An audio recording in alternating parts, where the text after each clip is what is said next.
돈을 쭉 부었는데 안 늘었잖아요. 여성이 독박을 쓰고 있고 수많은 불만, 억울함, 내가 행복하지 않은데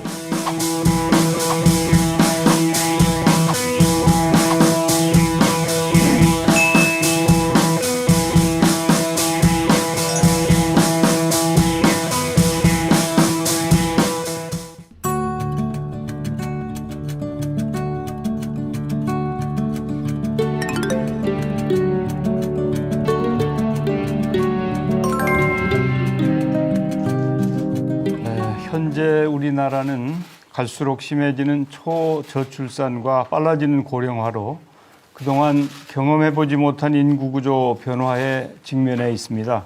이러한 상황이 지속될 경우 국가의 활력은 떨어지고 생산인구는 감소해서 미래의 성장 동력이 고갈되는 국가적 위기 상황이 닥칠 수도 있다. 이런 걱정이 앞섭니다. 정부는 2018년 12월에 저출산 고령사회에 대응하는 정책적 무게중심을 과감히 이동시킨 적이 있습니다. 출산 장려에서 모든 국민의 삶의 질 향상으로 전환했습니다. 모든 세대가 함께 행복한 지속 가능한 사회를 만들기 위해서는 좋은 일자리와 편안한 주거 환경, 공정한 교육과 촘촘한 사회 안전망이 필요합니다. 하지만 인구위기 대응과 같은 국가적 의제는 정부의 노력만으로는 한계가 있으며 국민들의 관심과 함께 각계의 지혜와 지원이 필요하다고 생각합니다. 이제는 더 이상 늦출 수가 없습니다. 당면한 인구 절벽 위기에 대해 우리 모두가 힘을 합쳐야 할 때입니다.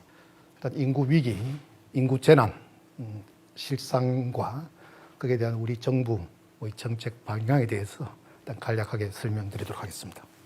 먼저 저출산 부분입니다. 합계 출산율, 여성 한 분이 평생 낳는 평균 자녀 수를 합계 출산율이란데요. 이게 1960년 통계 나온부터 2018년까지 약 60년 봤더니 우리나라는 처음에는 가장 높은 6명 수치에서 지금은 가장 낮은 1.0 이하로 떨어져 있습니다. 보시면 다른 나라는 어느 정도의 평단하면서 추세적으로 하지만 우리나라하고 급격한 하락 추세는 나는 우리나라밖에 없습니다. 참고로 지금 OECD 평균은 1.6 수준 정도 되겠습니다. 1차 인구 절벽은 일단 82년에서 84년 같으면은 이때는 셋째 아이가 사라지는 시기입니다. 강력한 산화 제한에서 둘도 많다, 하나만 낳지 않은 시기. 그다음 2차 인구 절벽은 여러분 짐작하시듯이 외환위기에 따른 평생 직장 분위기가 지면서 경제 불안에 따라서 결혼과 출산을 미루는 시기 때문에. 그다음 3차 지금 현재 우리 진행하고 있는 이 3차 원인 자체는 한 가지는 원래 부모 세대들이 1차 지금 떨어진 일부들이 부모들 왔기 때문에 부모 세대들이 숫자가 좀 게 설명이 되는데요. 나머지 부분은 지금 현재는 셋째가 아니고 둘째가 사라지고 있습니다. 그러니까 결국 부모 세대가 적어진 거, 그다음 둘째를 안 놓는 거, 그다음 여전히 다시 지금 출생 시기를 늦추고 있습니다. 우리가 보면 여기서 고출산. 근데 문제는 내년, 내후년입니다. 코로나19의 장기적인 추세는 가늠하기 힘들지만 최소한 2년 정도의 단기간은 감소할 것으로 보입니다. 금년 2, 4분기 코로나 이후 4월부터 6월 사이에 결혼 건수가 전년 동기 비해서 16%가 줄었습니다. 가만하면 내년, 내후년에 출생아 수가 지금처럼 평균 한 10%씩 계속 준다고 했을 경우에 2년 후인 2022년 되면 20만 대 초반, 최악의 경우에는 20만 대가 무너질 가능성이 있습니다. 지금 이런 인구, 그다음 고령화 보겠습니다. 이 그래프는 아까 봤던 그래프와 정반대 그래프가 됩니다. 지금 2060 우리가 보면 2.6% 전체 인구에서 65세 이상 인구가 차지하는 비율인 고령화율이 우리나라 가장 낮은 2.6%에 시작했던 것이 앞으로 2060년 정도 세계 지금 현재 통계를 보면은 우리나라가 가장 높은 46%까지 올라가야 됩니다. 다른 나라보다 압도적으로 높은 수준이 되는 거죠. 지금 저출생에서의 가장 핵심 고리가 첫째 알을 낳는 시기가 계속 늦어지는 거죠. 지금 33세까지 갑니다. 첫째 알을 늦추지 않도록 하기 위해서는 초기 영아기간 동안에 집중력 지원이 필요하다. 그럼 일단 저는 초기 보육료를 20개월 동안은 첫째 아이에 대해서는 한 달에 100만 원, 그럼 20개월 2천만 원이고요. 둘째 이상에 대해서는 한 달에 150만 원 같으면 3천만 원 정도를 보육료로 지불해야 된다.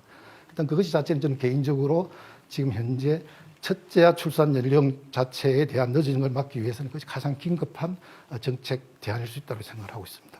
지금 우리나라 모든 국민이 노후 불안, 노후 준비에 지금 매몰되어 있습니다. 그 진짜 100세까지 다 사시는 줄 알고 있습니다. 무한정의 노후 불안, 노후 준비 자체에 대해서 어느 정도의 해방을 시켜줘야 내부 적극적인 활동도 가능하고 사실 수업이 진행되기 때문에 끝나는 어느 상한선, 어느 선 이상 자체에 대해서는 개인의 맡을 것이 아니고 이건 사회 국가가 책임져야 된다. 저는 현재 노동이 처해 있는 현실을 좀 봐야 한다고 생각합니다. 꼭 출산 문제를 장려하기 위한 문제가 아니라 하더라도 현재 가장 중요한 문제는 일자리가 부족하다는 거고, 특히 청년의 일자리, 양질의 일자리가 부족하다는 게 심각한 문제라고 생각합니다. 또 하나는 많은 사회에 영향력이 있는 사람들, 정책을 집행하는 사람들이 노동을 존중한다는 표현을 늘 쓰는데, 제가 노동자로서 받아들이기에는 경쟁을 통해서 효율적으로 생성되는 노동의 가치에 탐욕을 부릴 뿐, 정작 그것을 만들어내는 노동자에 대한 그런 배려와 존중이 너무나 부족한 거 아닌가 이렇게 생각합니다. 억압된 그런 환경에서 완전히 자기 비애를 느끼면서 모멸적 노동을 하고, 이러한 상황에서 내가 행복하지 않은데 내가 사랑하는 자식을 낳고 싶은가요? 상당한 고통이 따를 텐데요. 사회가 같이 공감대를 형성하고, 특히 영향력 있는 이 사회의 지도자들이 그런 사회 분위기를 형성하는 노력을 해야 한다고 생각합니다. 돈을 쭉 부었는데 안 늘었잖아요. 지금 예를 들어 우리가 기존의 방식대로서 돈을 늘리면 좋아질 거냐? 제가 드리고 싶은 말씀은 이 상황의 본질이 뭐냐를 좀 봐야 된다는 겁니다. 앞으로 우리 사회는 싱글 장수 공동체로 간다. 즉 1인 가구가 가장 다수를 점하는, 근데 한 10살에서 20살 정도의 우리가 알던 사람끼리 한 7, 80년을 사는 그런 공동체로 갔다. 이게 우리 사회의 모습이다. 그리고 전체의 숫자는 지금보다 작다. 그러면 여기서 어떤 문제가 나오느냐? 주거 형식이 바뀝니다. 관계가 바뀝니다. 결혼 형식이 바뀝니다. 정치가 바뀌고 경제가 바뀌고 노동이 바뀝니다. 지금 우리에게 필요한 것은 이 전체가 어떻게 변하느냐를 짚어내고 대책을 세우는데 저출산 고령화 정책의 핵심이 있는 거 아니냐. 왜 그렇게 안 하는가? 왜 이렇게 출산 파업이라고 이야기할 정도로 안 하는가? 아이를 낳아서 키울 수 있는 환경이 정말 아닌 거예요. 가정에서도 사실은 돌봄 노동이라는 걸 여성이 독박을 쓰고 있고, 또 일과 가정이 양립 안 되고 있고, 또 정부가 국가가 지원한다고 하지만 충분하지 않거든요.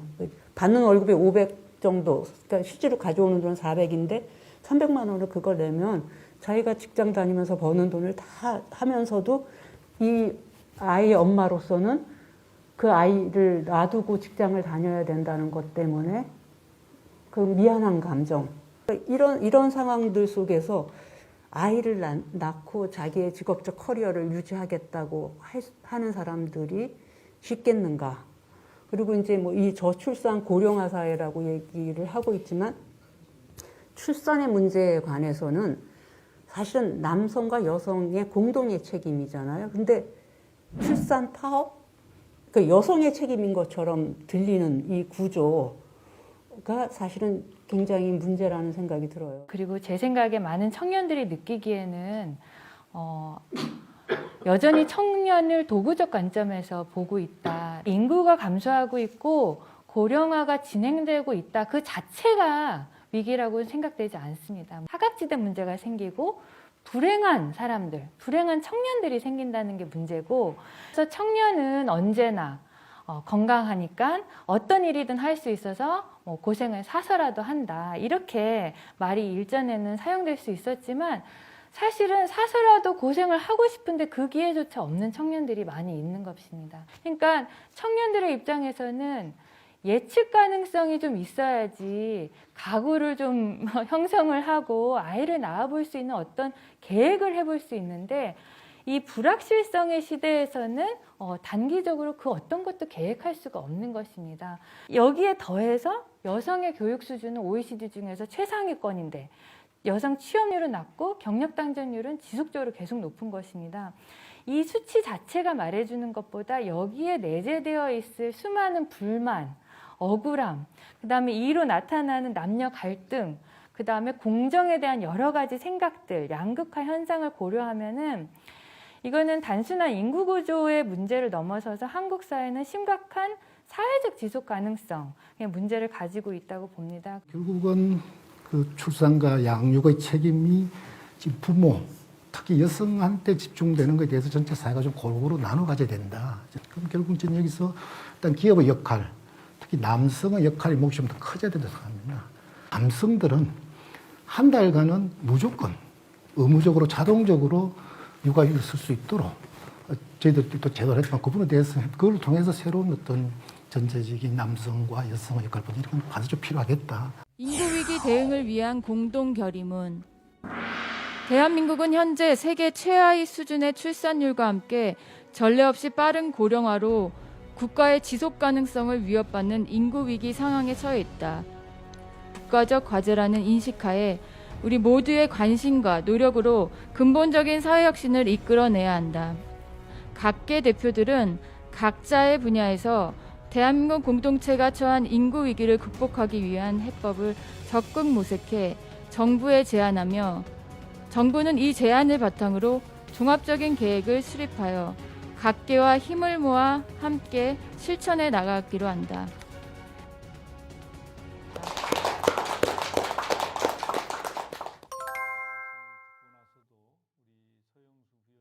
제가 보기에도 참 난제다. 그래도 지혜를 모아야 되지 않겠나 그런 생각을 하면서 이제 공동결의문을 그래도 채택을 했습니다. 정부도 그런 결의가 헛되지 않게 지금이 인구위기 대응을 위한 마지막 기회다라고 하는 그런 비상한 각오로 임하도록 그렇게 하겠습니다.